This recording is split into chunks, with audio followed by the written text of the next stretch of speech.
둘째 아이가 기도한 것처럼 저 기도 많이 했습니다. 왜냐하면 이거는 영적인 싸움이기 때문에 사랑하는 여러분들이 이 자리에 오게 된 것은 자신의 의지로 왔을지라도 저는 믿습니다. 하나님이 여러분의 모든 삶 속에서 형통케 하셨고, 특별히 오늘도 그 달구벌 대로 쪽을 해서 아마 대구 육상대회가 있는 걸로 알고 있는데, 우리 선배님이 혹시나 또 멀리 또 오실까봐 미리 전화드렸더니 그래도 이렇게 길을 잘 찾아가지고 오셔서 너무 감사합니다. 이 자리에 오게 된 것은 여러분이 인정하든 그렇지 않든 하나님이 여러분의 삶을 지키셨고, 그 다음 이 자리에 오게 하신 것, 저는 그렇게 믿습니다. 여러분의 의지를 그렇게 작동시키신 분은 하나님이시다. 왜냐하면 영적으로 방해 공작이 너무 많아요. 저는 그런 경험들을 굉장히 많이 했습니다. 철석같이 내일 오신다고 분명히 말씀했는데 그분이 자의로 그런 게 아니라 갑자기 누가 돌아가신 거예요. 못 오십니다. 그런 경우가 비일비재합니다. 영적으로 이런 하나님의 말씀을 듣지 못하도록 하는 그런 어떤 악한 영들이 많이 있다는 겁니다. 그런 것을 저는 많이 경험했기 때문에 오늘 너무 감사해요. 7분이 아무 사고 없이 이렇게 오신 거 너무 감사합니다. 예전에 개콘을 보니까 지금은 개콘 새로 하더라고요. 불편한 진실, 혹시 그런 개콘 개콘 코너 있었어요. 불편한 진실. 우리 삶에서 막 일어나는데 왠지 불편한 거야. 그런데 이 불편한 진실이 우리 삶 속에서 많이 있어. 이 굉장히 아이러니한 요소들이죠. 뭐냐면 지금 우주 탐사, 달나라까지 가고 화성까지 가서, 아니 뭐 그보다 더 먼 데 가가지고 탐사를 하는 이 최첨단 시대에 사람들이 어디 갑니까? 점을 보러 갑니다. 사주를 보러 갑니다. 자기 운명을 알아보기 위해서 점집에 간다는 거예요. 철학관에 간다는 거예요. 이건 너무 아이러니하지 않습니까? 이 최첨단 시대에 이 과학이 고도로 발달한 이 시대에 보이지 않는 영을 찾아가지고 사람들이 간다는 거예요. 불행한 것은 미안합니다. 예수를 믿는 그리스도인조차 그런다는 거예요. 오늘 우리 둘째 아이가 여기서 설교했습니다. 11시에 했는데 마지막 순간에 이름을 하더라고요. 교회 다니는 청년들에게 설문을 해봤대요. 점집에 가본 사람 있나라고 했더니 50%가 가봤다는 거예요. 너무 아이러니하죠. 자신의 운명, 자신의 어떤 성공, 사업, 그 다음에 자신의 어떤 미래가 너무 불확실하다. 오늘 이 시대는 불확실한 시대의 최첨단입니다. 그러니까 궁금한 거죠. 그래서 그런 어처구니 없는 상황이 벌어지고 있다. 심지어 교회 다니는 사람조차 그렇다는 거예요. 너무 안타깝습니다. 제가 예언 하나 할까요? 오늘 점을 제가 한번 쳐보겠습니다. 잘 들어보세요. 제가 예언 2가지 할게요. 하나는 앞으로 이런 현상은 점점점 심각해질 것이다. 틀림없습니다. 두 번째 또 하나는 그럼에도 불구하고 우리가 한 가지 분명한 사실은 죽음 이후에 오늘 우리가 보게 될 이 2가지 최종적인 결론은 틀림없이 있다. 오늘 본문은 바로 예수님께서 그 사실을 가장 적나라하고 명확하게 우리에게 들려주고 있는 내용이죠. 죽음 이후에 누구나 예외 없이 처해질 영원한 운명에 관한 내용을 우리에게 지금 이야기하고 있습니다. 그런데 오늘날 사람들은요, 이런 무거운 주제를 싫어합니다. 호감도 갖지 않습니다. 관심도 없습니다. 하나의 미신 정도를 그냥 여기고 치부하면서 지나가지요. 특히 오늘날 이 시대 어떤 시대입니까? 포스트 모던 시대입니다. 자기 중심성이 극도로, 자기 중심성, 내 중심, 내 인생이다, 내 삶이다, 누구든지 내 삶, 내 인생 건드리지 마라 라고 하는 이 포스트 모던 시대에 자기 중심성이 극도로 지금 발달한 시대에 살고 있습니다. 주관주의, 그리고 감각을 이렇게 건드리는 이 감각주의, 그리고 상대주의 이런 것들이 팽배한 시대 아닙니까? 그런데 그렇기 때문에 다른 사람이 나의 어떤 삶과 나의 어떤 인생에 대해서 자꾸 뭐라 하면 싫어합니다. 더더군다나 이런 이야기를 가지고 이런 관념적이고 무거운 주제를 가지고 사람들에게 말하면 싫어하죠. 가장 친한 친구라 하더라도 가족이라 하더라도 이런 이야기는 금기시 되는 것이 오늘날 이 시대의 경향입니다. 그렇지 않습니까? 심지어 교회 다니는 사람조차 이런 천국과 지옥, 죽음 이후의 두 가지 운명에 대해서 말하는 것을 싫어합니다.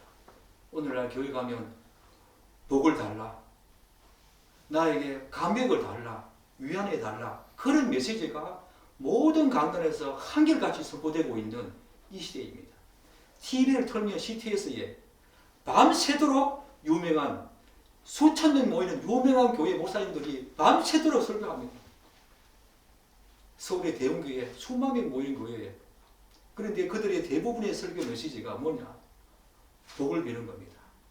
성도들에게 복을 빌어주고 위안을 주고 이렇게 일주일 동안 얼마나 많은 힘든 그런 삶을 살다가 왔습니까? 감동을 주고 위안을 주지요. 성경은 일정 부분 그런 부분들이 분명히 있습니다. 그러나 그런 것들은 기독교 아니더라도 가톨릭이나 불교나 조로아스터교나 힌두교나 온갖 이방 종교에서 다 들어져 있는 이야기입니다. 기독교는 다른 메시지를 전해야 되죠. 바로 오늘 같은 이런 메시지. 그래서 교회 다니는 사람조차 이런 메시지 듣는 것을 싫어합니다. 그런데 제가 이 무거운 주제를 여러분에게 언급할 수밖에 없는 이유는 그 누구도 우리의 죽음을 부인할 수 없듯이 비록 우리가 지금 눈으로는 볼 수 없지만 피할 수 없는 이 죽음 이후의 두 가지 운명은 피할 수 없는 절대적인 객관적인 진리이고 사실이기 때문에 저는 선포해야 합니다. 그래서 오늘 보면 이 문제를 가지고 여러분하고 같이 나눌 때에 절대적으로 아까 우리 둘째가 기도했듯이 그냥 한낱 미신이나 우스갯소리로 듣고 그냥 한 귀로 듣고 한 귀로 흘려보내지 말고 진중하게 자신의 삶을 돌아보고 또한 반응하면 좋겠다 이런 생각을 여러분에게 해봅니다. 이 세상은 몇십 년짜리 인생이지만 몇십 년짜리 인생 이후에 있을 영원한 운명을 여러분들은 지금 현재적으로 선택해야 하는 그런 순간에 있기 때문이죠. 몇십 년짜리 인생을 위해서 여러분들이 밤잠을 설쳐가면서 얼마나 열심히 고군분투하면서 살아가고 있습니까? 그런데 자신의 영원한 운명에 대해서는 너무 소홀히 하고 있다는 것이 안타까움을 넘어서 저는 불행한 일이라고 생각합니다. 잘 알다시피 인간은 영혼과 몸으로 우리가 교리학적으로 이걸 이분법이다 그렇게 말하는데 영혼과 몸으로 구성되어 있지요. 믿지 않는 분들 있을 것입니다. 그러나 우리의 몸은 가시적으로 보이지만 여러분, 사랑하는 여러분, 마음은 보입니까? 많은 학자들이 마음이 어디 있냐? 심장이 있는가? 머리에 있는가? 연구를 하는데 마음이 어디에 있는가 아직까지 밝혀지지 않았습니다. 그러나 마음이 있다는 것은 분명히 다 인정하는 거죠. 그것처럼 우리 인간도 몸과 영혼이 있어요. 여러분이 그 영혼은 볼 수 없지만 마음은 우리 볼 수 없지만 마음이 있다는 것을 우리가 막연하게 인정하듯이 영혼도 볼 수 없지만 몸은 가시적으로 볼 수 있죠. 하나 영혼은 볼 수 없지만 가시적으로 볼 수 없지만 마음이 우리에게 있는 것처럼 어디에 있는가는 모르지만 어딘가에 있는 것처럼 영혼도 여러분에게 있다는 거예요. 그래서 교회에 다니지 않는 사람들은 하나님이 존재하신다, 천국과 지옥이 존재한다 라고 하는 이런 교회에서 말하는 성경에서 말하는 영적 세계에 대해서는 그리 인정하고 싶지 않지만 그래도 막연하게나마 우리가 보고 있는 이 물질 세계와 다른 영적 세계가 막연하게나마 있을 것이다 라고 추측을 하죠. 아마 제사 지내잖아요. 물론 아무 엉금없이 지내기도 하지만 제사 왜 지냅니까? 영적인 뭔가 존재가 있다고 상정을 하고 그런 거 아닙니까? 막연하게나마 그렇게 생각하고 살아가는 존재가 바로 우리들이지요. 그런데 오늘 예수님께서는 제가 방금 말씀드린 이런 내용들을 이것이 그냥 막연하다라고 말하지 않고 수상적이다라고 말하지 않고 너무나 분명한 사실이다라고 우리에게 드러내고 주고 있습니다. 사실 제가 아까 말씀드린 마태, 마가, 누가, 요한 이런 네 가지 복음서에는 예수님께서 천국과 지옥에 대해서 말씀하신 부분이 몇 군데 나옵니다. 많지는 않아요. 몇 군데 나오는데 특별히 요 누가복음 16장이 가장 대표적인 구절입니다. 오늘 본문은 우리가 같이 읽었듯이 예수님께서 한 부자와 거지 나사로라고 하는 그들의 삶 그리고 죽음에 대한 이야기 그리고 그 이후에 대한 삶을 우리에게 보여주고 있습니다. 많은 사람들은 이 이야기를 예수님의 비유로 생각합니다. 그런데 오늘날 많은 학자들은 이게 비유가 아니라 예수님께서는 그분은 천지를 지으신 하나님이시기 때문에 여기에 나오는 이 한 부자와 거지 나사로 이야기는 그분이 이미 알고 있는 내용이었다라고 학자들은 이야기합니다. 비유적인 표현이 아니라는 거죠. 그런데 오늘 본문을 보게 되면 두 인물을 우리가 초점을 맞추게 되지요. 두 인물을 한번 대지해 보십시오. 두 인물. 한 사람은 한 부자, 여기 보면 한 부자라고 나와 있습니다. 19절에 한 부자가 또 다른 사람 누굽니까? 나사로라고 하는 한 거지. 너무나 대조적입니다. 그리고 이들이 입고 있었던 또 먹고 있었던 의식주 생활을 한번 비교해 보십시오. 한 부자는 자색옷과 고운 베옷. 이것은 이 고대 근동 제방에서는 왕들만 입던 옷이었습니다. 아주 왕과 버금가는 그런 귀족이었다. 그런 것을 우리가 알 수 있지요. 그런데 거지는 어떻습니까? 거지에 대한 옷은 언급되지도 않습니다. 언급할 가치가 없을 정도로 그는 옷에 대한 어떤 내용이 전혀 언급되지 않습니다. 언급할 가치가 없었다는 것이죠. 그다음 세 번째, 먹는 거 한번 비교해 보십시오. 식은 한 부자는 온갖 산의 진미를 먹었습니다. 오늘 한번 보십시오. 날마다 호화롭게 즐기더라. 뭘 즐겼겠습니까? 음식을 먹고 술을 마시고 그렇게 해서 즐겼겠지요. 온갖 산의 진미를 이 부자는 먹고 마셨습니다. 그런데 거지 나사로는요, 음식물 쓰레기를 먹고 마셨습니다. 그 부자의 상에서 떨어지는 부스러기를 가지고 배불렸다. 그렇게 말하고 있지 않습니까?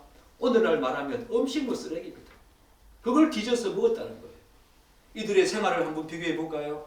부자, 날마다 호롭게 즐기더라. 날마다, 에브리데이, 매일같이 얼마나 돈이 많았길래 매일같이 이런 호라고 생활을 했을까? 여러분 상상이 되십니까? 하루 이틀이 아니라 날마다 고운 베옷을 입고 온갖 산의 진미를 가지고 호롭게 즐기더라. 사랑하는 여러분, 즐기려면 가족들만 필요합니까? 아니겠지요. 동네 사람들, 친척들 많이 불렀겠지요. 이때는 그런 시대였습니다.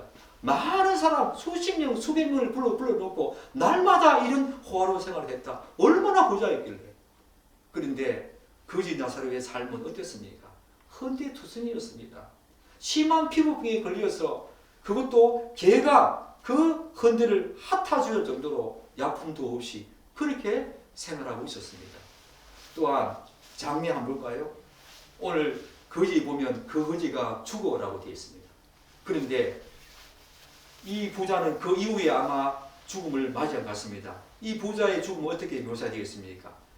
부자는 세월이 흘러서 부자도 죽어 그 다음에 장사되었다.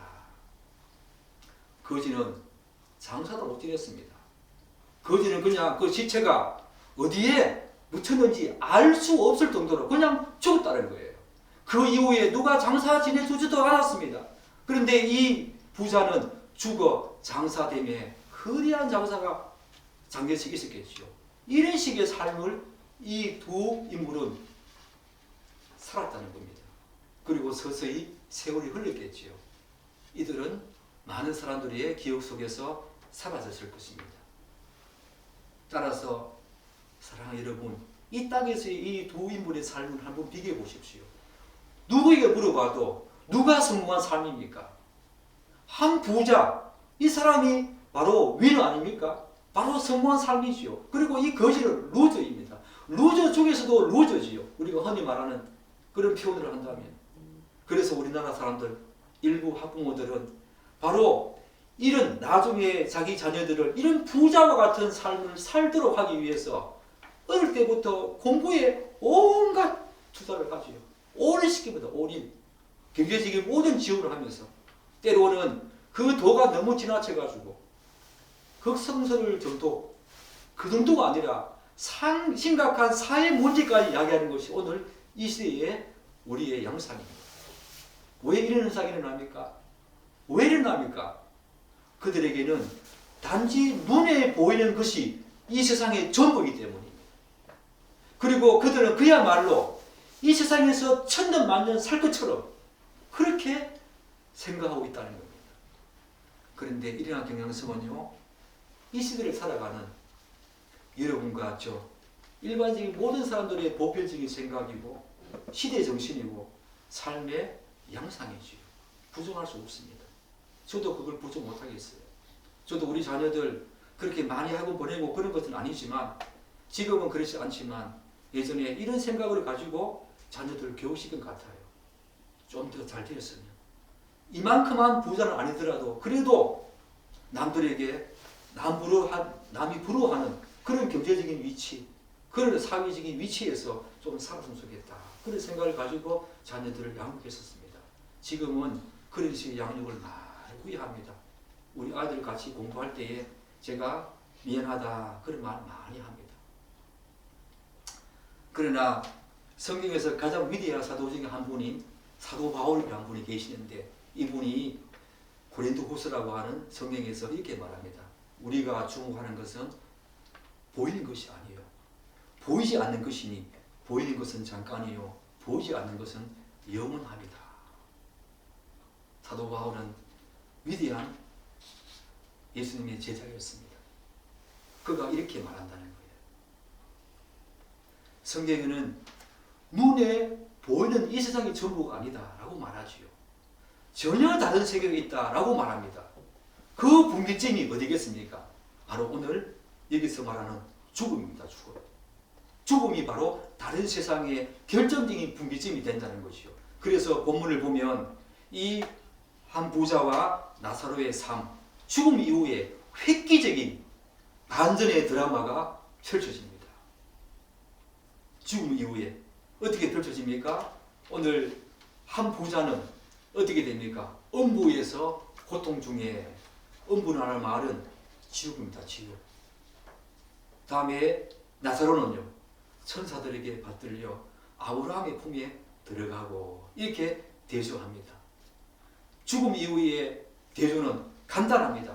우리가 그 사람이 살았던 그 삶의 이전 가운데 대조는 너무너무 많지만 죽음 이후의 대조는 딱 두 가지입니다. 하나는 지옥, 하나는 아브라함의 품. 그밖에 없습니다. 잘 보십시오. 본문은 부자가 얼마나 큰 고통 중에 있었는지 두 가지 묘사를 우리에게 표현해 주지요. 하나는 손가락 끝에 물을 찍어가지고 자기의 혀를 서늘하게 해달라고 그렇게 간청할 만큼 그의 삶은, 음부에서 삶은 비참하고 절망적인 상황입니다.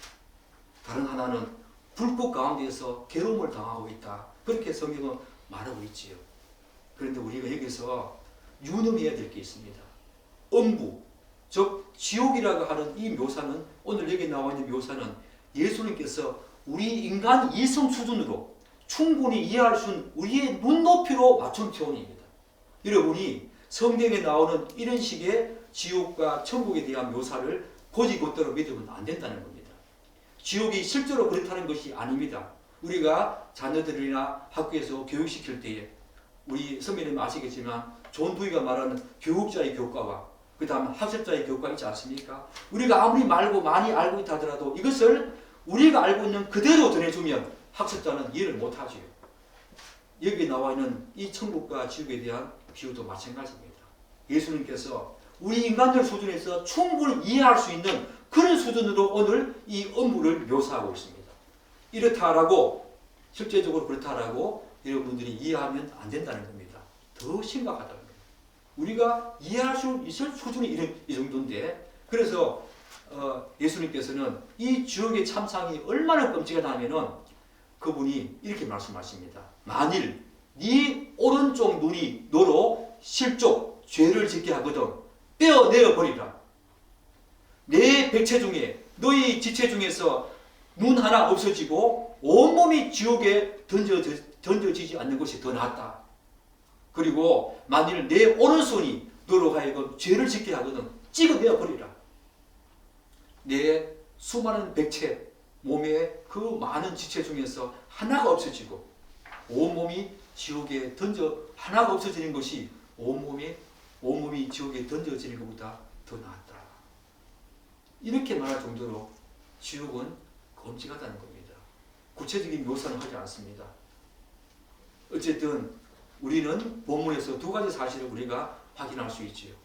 뭡니까? 오늘 제가 말하고 싶은 그 부분이죠. 아브라함의 품이라고 하는 천국과 여기서 묘사하고 있는 음부라고 하는 지옥입니다. 또 다른 한 가지는 잘 보십시오. 많은 사람들은 죽으면 끝이지. 그렇지 않습니다. 오늘 여기 보면 우리가 이 본문에서 알 수 있는 가장 중요한 두 가지 사실은 하나는 천국과 지옥이 있다 라고 하는 그 사실과 다른 한 가지는 천국과 지옥도 지금 우리가 갖고 있는 인격, 지, 생각과 감정과 의지가 다 살아있습니다. 죽음이면 끝이다. 그게 아닙니다. 우리가 지금 눈으로 보고 있는 이 시각과 그리고 모든 전인격, 지성과 감성과 의지가 그곳에도 다 살아있습니다. 감각이 고스란히 그대로 살아있다는 겁니다. 그리고 그 영혼은 이 땅에서처럼 고통을 그대로 느낄 뿐만 아니라 보고 듣고 그 다음에 생각하고 느끼기도 하고 말하기도 한다는 겁니다. 오늘 나사로가 또한 부자가 말하지 않습니까? 내 혀에 찍어달라. 감각적인 거 아닙니까? 기억합니다. 다 생각을 한다는 거예요. 전 인격이 살아있고 감각이 고스란히 살아있는 곳이 바로 그곳입니다. 죽음이 끝이 아닙니다, 여러분.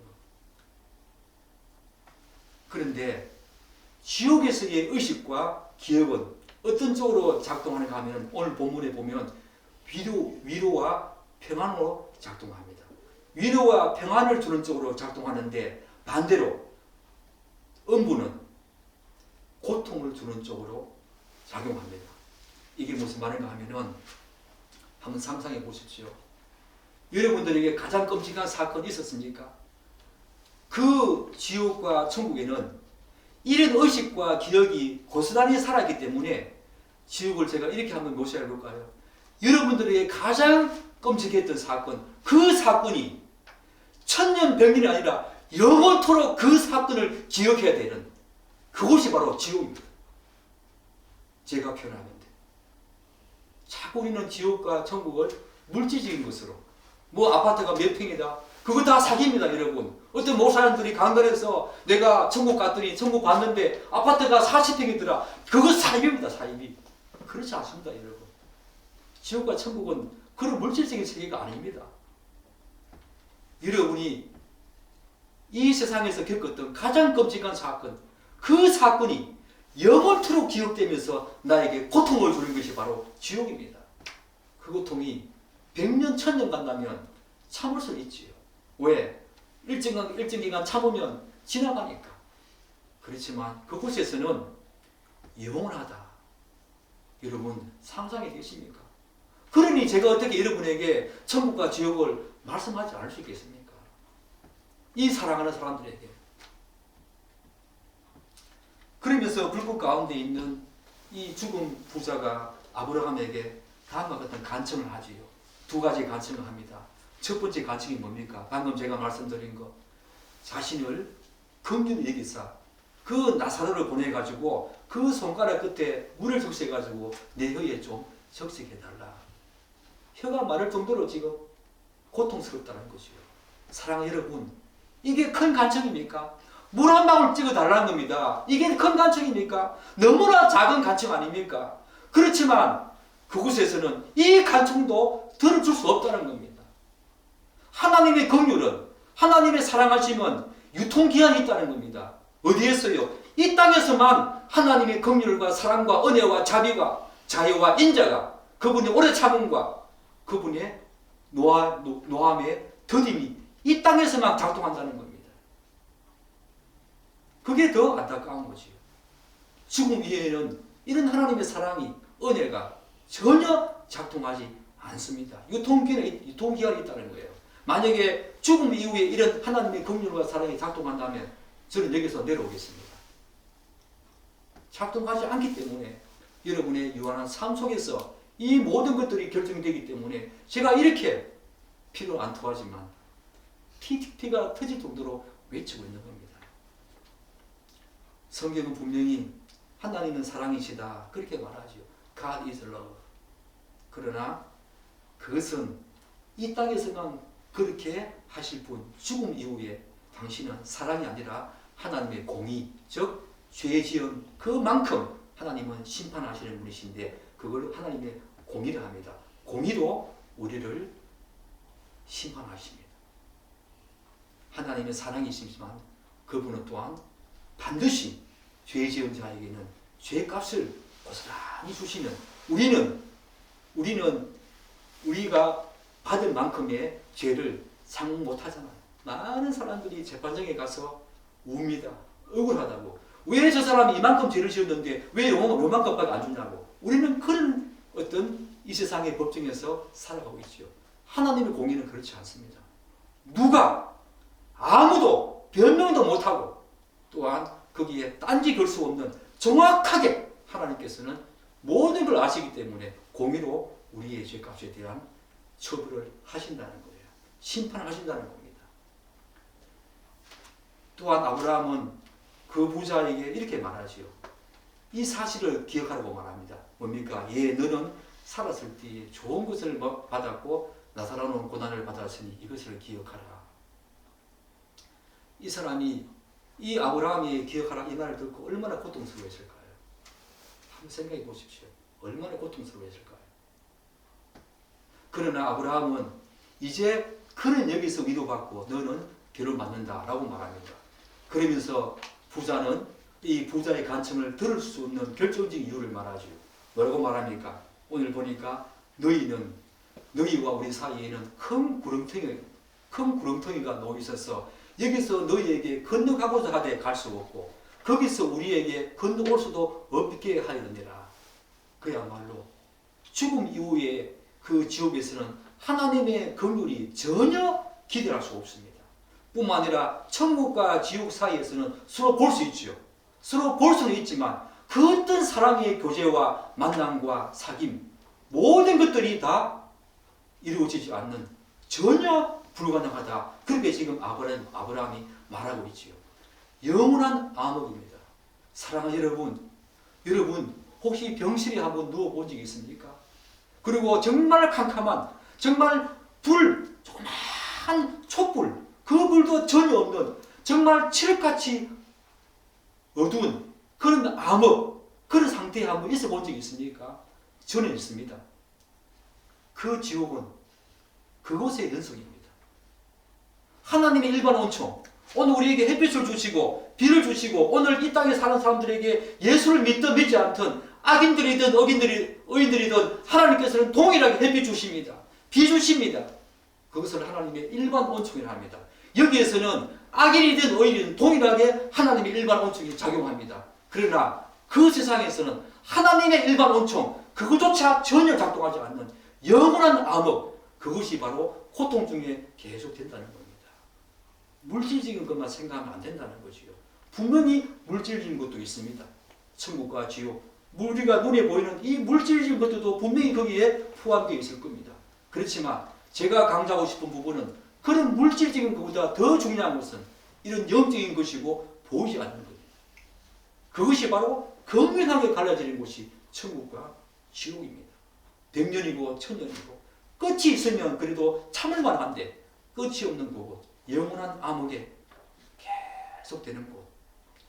여러분도 잘 알다시피 하나님께서는 이 땅을 사는 그리스도인들에게 뭐라고 말합니까? 내 이웃을 내 몸과 같이 사랑하라. 내 이웃을 내 몸과 같이 사랑하는 것이 하나님 계명의 완성이다. 그렇게 말합니다. 기독교는 그러므로 사랑의 종교지요. 사랑을 빼고 나면 기독교는 죽은 시체와 다름없습니다. 그러나 죽음 이후에는 지옥과 천국 사이에 이런 모든 사랑의 관계성이 다 끊어진다는 겁니다. 천국에 있는 사람이 지옥에 있는 사람에게 전혀 사랑을 베풀 수 없다는 겁니다. 저는 이 말씀을 묵상하면서 이런 생각해 보았습니다. 만약 아브라함이 나사로에게 그래 나사로야 너 물 찍어서 가서 저 부자에게 한번 찍어주고 와 라고 했을 때에 한번 초청해 보십시오. 요거는 해석적인 질문입니다. 질문의 종류 가운데에서 그 나사로가 갔을까요? 안 갔을까요? 저는 갔을 거라고 생각합니다. 나사로는 그 한 방울의 물이 아니라 정말 한 모금의 물을 가지고 갔을 겁니다. 그런 사랑을 이 나사로는 갖고 있었습니다. 그럼에도 불구하고 그곳에서는 전혀 이런 사랑의 교제가 없다는 겁니다. 불가능하다는 겁니다. 결국 이런 상황이 되자 이제 부자가 어떻게 합니까? 자신의 처참한 상황, 이제 더 이상 어쩔 수 없다고 자포자기합니다. 그러고 난 다음에 남아있는 자신의 형제를 기억합니다. 그러면서 죽은 부자는 아브라함에게 어떻게 말합니까? 두 번째 간청을 합니다. 그러면 아버지여 구하노니 나사로를 내 아버지 집에 보내서 내 형제 5이 있는데 그들에게 정은하게 해서 그들이 이 고통받는 곳에 오지 않도록 해주십시오 라고 두 번째 간청을 드립니다. 사랑하는 여러분 기억하십시오. 이 땅에서는 양심이 죽은 자들도 있지만 지옥에서는 양심이 다 일어납니다. 이 부자가 살아생전에는 그 자기 문지방 앞에 앉아가지고 음식물 쓰레기를 집어먹는 그 나사로에게 약 한 번 주지 않았습니다. 그리고 온전한 음식 한 번도 주지 않았습니다. 음식물 쓰레기를 주었습니다. 그것도 준 것이 아니라 버리는 것을 이 거지가 주워 먹었지요.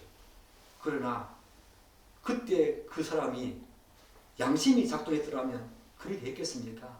그렇지 않습니다. 그런데 사랑하는 여러분, 희한하게 저 지옥에서는 양심이 작동합니다. 기억합니다. 이야, 이 본문이 희한하지 않습니까? 양심이 죽은 자들도 양심이 작동하면서 자기 형제를 기억합니다. 내가 이런 고통 가운데 있는데 내 형제는 이런 고통 중에 오지 말았으면 좋겠다라고 하면서 자기 형제를 생각하는 이 양심이 작동한다는 거예요. 사랑하는 여러분, 여러분들이 우리 가족들에게, 이웃들에게, 형제들에게 얼마나 많은 죄와 얼마나 또 많은 악한 말과 행동했습니까? 마음으로 보이지 않지만 마음으로 얼마나 많은 시기와 질투, 미움을 보냈습니까? 지금 보이지 않지만 제가 진정하건대 천국 가든 지옥 가든 특별히 지옥에 가게 되면 그 양심이 작동하면서 그 사실이 자신을 계속 고통 속으로 불어넣을 겁니다. 영원토록. 그 고통이 얼마나 크겠습니까? 양심이 작동하면서 과거에 자신이 가족들에게 했던 말, 친구들에게 했던 말, 또 마음속으로 지었던 수많은 죄악된 모습들이 자신의 양심이 작동하면서 계속해서 자기에게 고통을 주는 것이 바로 지옥입니다. 사람들은 자꾸 제가 말씀드린 것처럼 물질적으로 지옥을 생각합니다. 그래서 그곳에서의 육체적인 고통만 생각하는 경향이 있죠. 그렇지 않습니다. 방금 제가 말씀드린 것처럼 다시 살아나는 양심이 그 양심을 계속 건드려서 자신이 했던 그 악한 말과 모든 행동에 대한 고통들을 계속 억누르는 것이 바로 지옥입니다. 우울증, 여러분 우울증 걸린 분들이 돌아가지 않습니까? 자살하지 않습니까? 그곳에서는 자살하고 싶어도 자살할 수 없습니다. 이런 고통 중에 있으면 우울증 안 걸리겠습니까? 걸려도 100번 이상 걸리겠죠. 그러나 그곳에서는 살살할 수 없는 곳이 바로 그곳입니다. 이런 고통을 영원히 당해야 된다. 이런 상상이 되십니까? 의식과 기억을 가지고 양심의 고통과 저주 이외에 다른 것이 전혀 작동하지 않는 곳이 바로 이 지옥입니다. 그래서 그 부자는 나사로를 다시 살려서 자신의 아버지 집에 보내가지고 그 형제들에게만이라도 고통받는 이곳에 오지 않도록 해달라. 그렇게 간청을 하지요. 이 간청 어떻게 됩니까? 아브라함이 하나님이 들어주십니까? 들어주지 않습니다. 그러면서 그 부자가 이렇게 말하지요. 그 형제에게 천국과 지옥이 있다는 사실과 또 그 부자가 죽어서 지옥에서 지금 고통당하고 있다는 사실을 좀 전해달라 하는데, 그리고 이 사실을 믿고 그들이 회개하도록 해달라고 하는데, 그렇게 부탁했지만 이 아브라함은 들어주지 않습니다. 여러분은 이 사실을 어떻게 생각하십니까? 만약에 죽은 나사로가 다시 살아나서 여러분 가족들에게 내가 여러분이 알고 있는 거짓 나사로였다, 나 천국에 있다 왔다, 그리고 너희 형제가, 너희 형이 지금 그렇게 부자였는데 지옥에서 나를 보내가지고 너희 형제들에게 이런 사실, 그 형이 지금 너무 고통 중에 있으니 형제 5에게만이라도 그 고통에 오지 않도록 전해달라고 나를 하나님이 다시 살려보냈다. 그럴 때에 그 형제들이 그 사실을 믿겠습니까? 여러분 어떻게 생각하십니까? 아브라함은 이렇게 말합니다. 그들에게 모세와 선지자들이 있으니 그들에게 듣게 해라. 죽은 나사로 살아가도 그 말 안 믿는다는 거예요. 왜 아브라함은 모세와 선지자를 언급했을까? 사랑하는 여러분, 모세가 누군지 아십니까? 모세는 이스라엘 백성들을 저 애굽 땅 이집트에서 400년 동안 종살이하던 이집트에서 종살이하던 그 이스라엘 백성들을 가나안 땅, 지금의 그 땅으로 인도한 위대한 이스라엘의 지도자였습니다. 그리고 선지자는 누굽니까? 선지자는 바로 하나님이 오실 것. 이 선지자는 하나님의 말씀을 대언하는 사람이었습니다. 이스라엘 백성들의 죄악을 드러내고 그들로 하여금 하나님의 뜻이 뭔지를 전해가지고 그들로 하여금 하나님께 돌아오도록, 이스라엘 백성들이 얼마나 많은 죄를 저질렀습니까? 성경 읽어보십시오. 이스라엘 백성들의 죄가 나오지 않는 구약 성경이 없을 정도로 수많은 죄를 저지른 사람들이 이스라엘 백성들이었습니다. 그럴 때마다 하나님께서는 선지자를 보내서 그들의 죄악을 드러냈습니다. 그리고 그들로 하여금 하나님의 뜻이 무엇인가를 알게 했습니다. 그리고 그들로 하여금 하나님께 돌아오도록 하신 분이 바로 선지자였습니다. 그 선지자와 모세의 말을 듣게 하리라. 뭘 통해서요? 성경을 통해서. 이 성경이 바로 모세와 선지자의 말씀 아닙니까? 그 성경을 보여주라는 거예요. 오늘 제가 여러분에게 하고 있는 것처럼 죽은 사람이 돌아간다고 해서 그 말 듣는 게 아니라는 거예요. 사랑하는 여러분, 이 선지자의 말대로 수천 년 전에, 수백 년 전에 선지자들은 예수님이 이 땅에 오실 것을 예언했지요.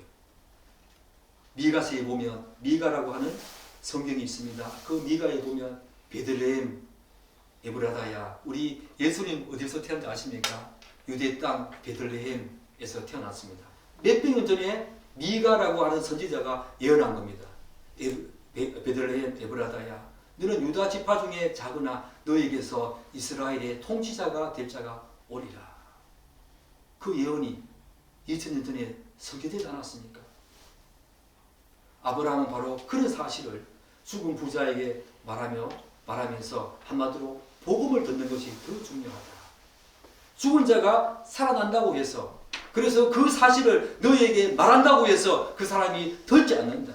바로 모세와 선지자, 바로 이 성경 말씀을, 복음을 전해주고 그 복음을 듣게 하라. 그렇게 지금 말하고 있는 겁니다. 아브라함이. 그래서 성경은 이렇게 또 말합니다.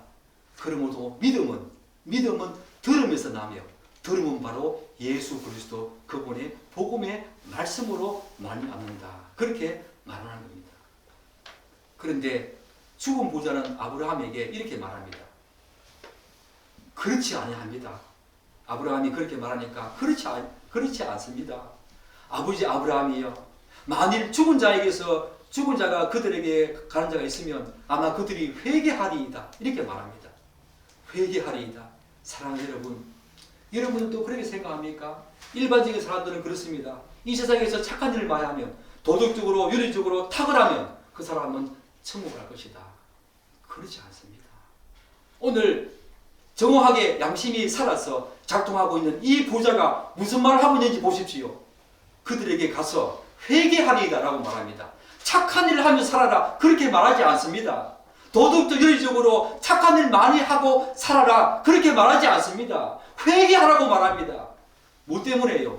죄가 있기 때문에 그 죄를 하나님께 아뢰라고 말합니다. 세상 사람들은 도덕적으로 윤리적으로 착한 일 많이 하면 천국 간다고 말합니다. 그렇지 않습니다. 그들도 우리와 다름없습니다. 하나님 입장에서는 그들이 하는 그 착한 정도와 여러분이 하는 착한 정도는 도토리 기적입니다. 그거 가지고 하나님께서 천국과 지옥 그렇게 가늠하지 않습니다. 오늘 부자가 양심이 작동한 이 부자가 하는 말을 잘 들어보십시오. 이 부자는 악한 일을 했습니다. 그렇지요. 그 거지에게 음식도 주지 않았습니다. 물도 주지 않았습니다. 아마 그런 거 보면 다른 사람들에게도 이렇게 야방한 삶을 살았을 겁니다. 그런데 그가 살아생 전에 자신이 한 행위를 되돌리면서 그 형제에게 나사로를 살려보내가지고 가서 착한 일 많이 하라 그렇게 전하라고 하지 않습니다. 회개하리이다. 회개가 필요합니다. 윤리적인 삶이 도덕적인 삶이 여러분들에게 천국을 보장하지 않습니다. 그거는 그 다음입니다. 사실 오늘날 많은 사람들은 부자와 같은 생각을 갖고 있지요. 나사로가 살아 돌아가면 분명히 그 사람도 그 말을 들을 것이다. 그렇지 않습니다. 이것이 바로 과학주의의 맹점이고 폐해지요. 한계입니다.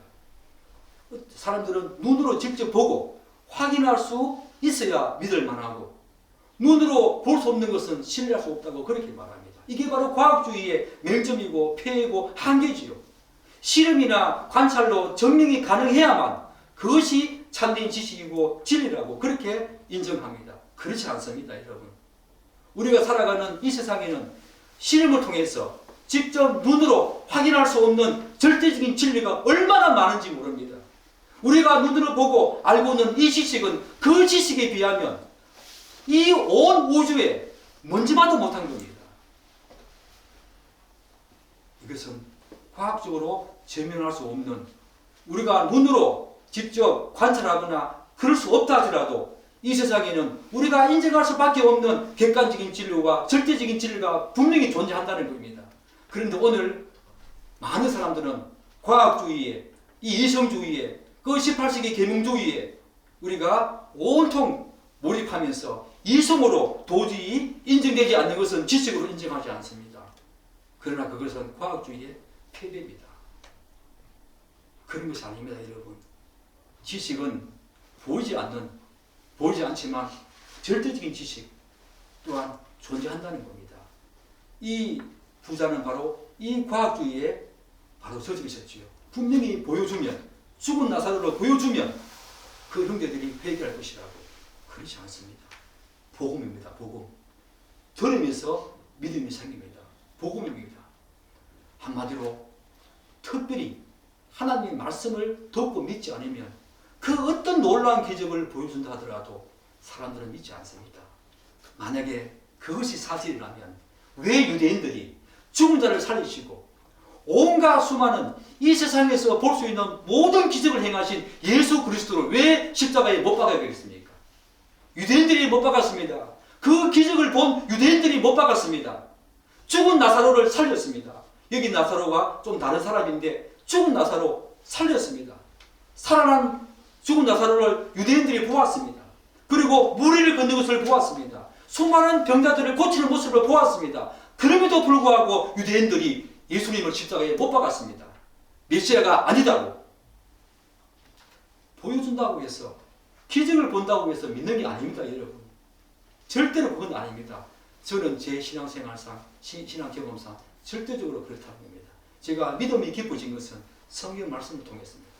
읽고 묵상하고 그게 믿음으로 나아가더라고요. 절대적으로 한 번의 기적을 보았다고 해서 사람이 달라지는 것이 아닙니다. 한 번의 기적을 경험했다고 해서 사람이 예수를 믿는 것이 아닙니다, 여러분. 그것은 과학주의의 맹점입니다. 그렇지 않습니다. 진리는 그렇지 않습니다. 그렇게 해서 진리는 작동하지 않습니다.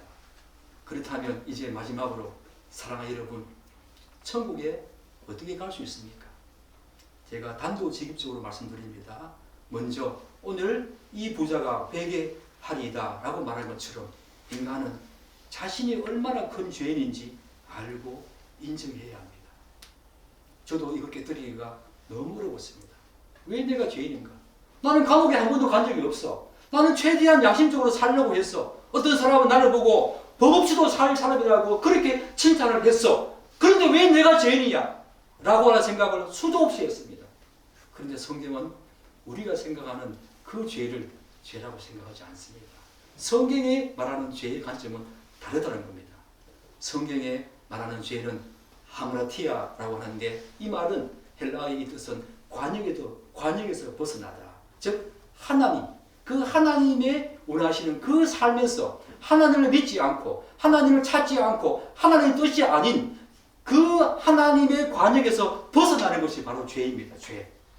온 우주 만물과 인간을 창조하시고 지금도 그것을 그분이 당신의 전능하심과 당신의 그 능력으로 운행하시는 이 모든 역사의 주인공이신 그분의 뜻을 알지 못한 채 자신이 주인 되어서 살아가는 그것이 바로 죄라는 겁니다. 물론 사람 죄인 것도 틀림없이 죄 맞습니다. 가늠하는 것 죄 맞습니다. 도둑질 죄 맞습니다. 성경은 그거 다 죄로 인정합니다. 그렇지만 그 모든 죄의 원인은 뭡니까? 자기중심성. 자신이 주인 되어서 살아가는 그게 성경에서 말하는 죄입니다. 죄. 사랑하는 여러분, 저도 이거 깨뜨리기가 너무 어렵다고 제가 말씀드렸잖아요. 지금은 많이 깨뜨려졌습니다. 사랑하는 여러분, 우리가 이 사실을 기억하면 좋겠습니다. 요한복음에 또는 복음서에 이런 말이 있습니다. 그가 와서 죄에 대하여, 의에 대하여, 심판에 대하여 세상을 책망하시리라. 죄에 대하여라 하면 그들이 나를 믿지 아니하며 예수 그리스도 나에게 생명을 주시고 지금도 나의 생명을 연장시켜 주시는 여러분의 삶이 얼마나 고통스럽든 행복하든 하나님께서 여러분의 삶을 지금 허락하고 계십니다. 그 주인이신 하나님을 믿지 않고 내가 삶의 주인이 되어서 사는 것, 그것을 성경은 가장 큰 죄라고 말합니다. 그것에서 사람을 죽이는 것, 그런 것들도 다 격가지로서의 죄로 말하지요. 우리가 생각하는 죄의 개념과 다르지 않습니까? 사랑하는 여러분, 바로 이 거짓 나사로는 자신이 비록 이 땅에서 불행한 삶을 살았지만 그 죄를 인정하고 살았다는 겁니다. 왜?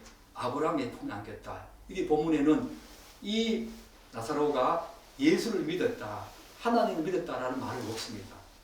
그런데 아브라함의 품에 들어갔다, 이 말을 통해서 우리는 이 나사로가 예수님을 믿었다라고 유추할 수 있죠. 왜? 아브라함은 성경에서 믿음의 조상입니다.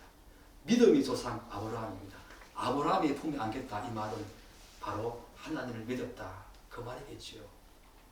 그런데 또 보면, 여기서 보면 이 부자 나사로가 부자가 예수를 믿지 않았다, 그런 말은 없지요. 그렇지만 우리가 이 부자가 예수를 믿지 않았다는 말을 우리가 어떻게 유추할 수 있겠습니까? 그가 회개하리이다 라고 한 말을 통해서 자신은 그 이 땅에 살면서 회개하지 않고 자신이 죄인일지도 모르고 살았다는 겁니다. 사랑하는 여러분, 흔히 우리가 그런 말 하잖아요. 부자는, 성경이 그렇습니다. 부자는 천국에 들어가는데 낙타가 바늘구멍 들어가는 것보다 부자가 천국 들어가는 것이 더 어렵다. 사랑하는 여러분, 낙타가 바늘구멍으로 들어갈 수 있습니까? 불가능하지요. 그래서 낙타가 바늘구멍 들어가는 것보다 부자가 천국 들어가는 것이 더 어렵대요. 그러면 성경으로 말하면 저는 거지로 살아야 됩니다. 저는 제가 부자라고 생각합니다. 경제적으로도 저는 부자입니다. 뭐 부자가 딴 게 있습니까? 먹고 살만 하면 부자 아닙니까? 그리고 저는 영적으로 부자입니다. 또 육신적으로도 부자고요. 저는 부자입니다. 그럼 저는 천국에 못 들어간다는 결론이 나오는데 그렇지 않지요. 성경을 그런 식으로 읽으면 안 되겠지요. 그 말은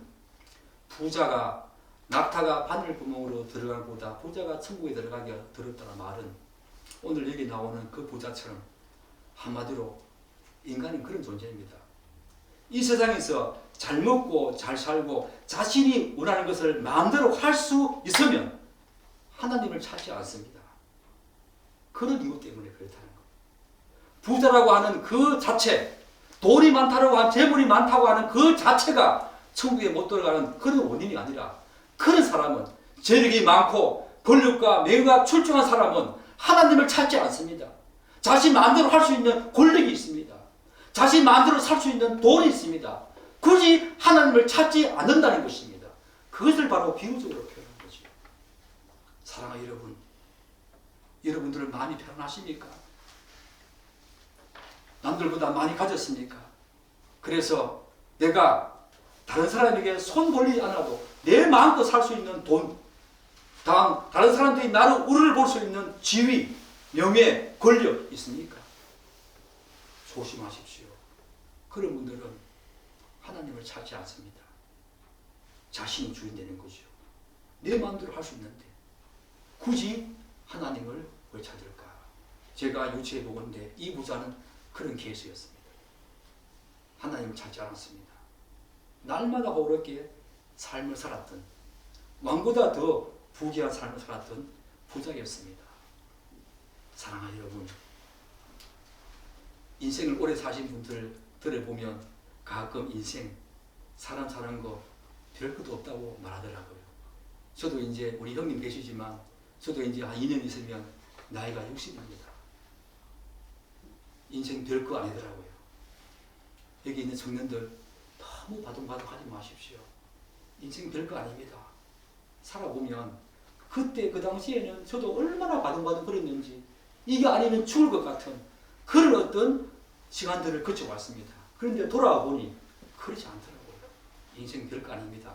그런데 아둥바둥 살 필요 없다는 측면에서 제가 별거 아니다 라고 하는 부분에 동의합니다.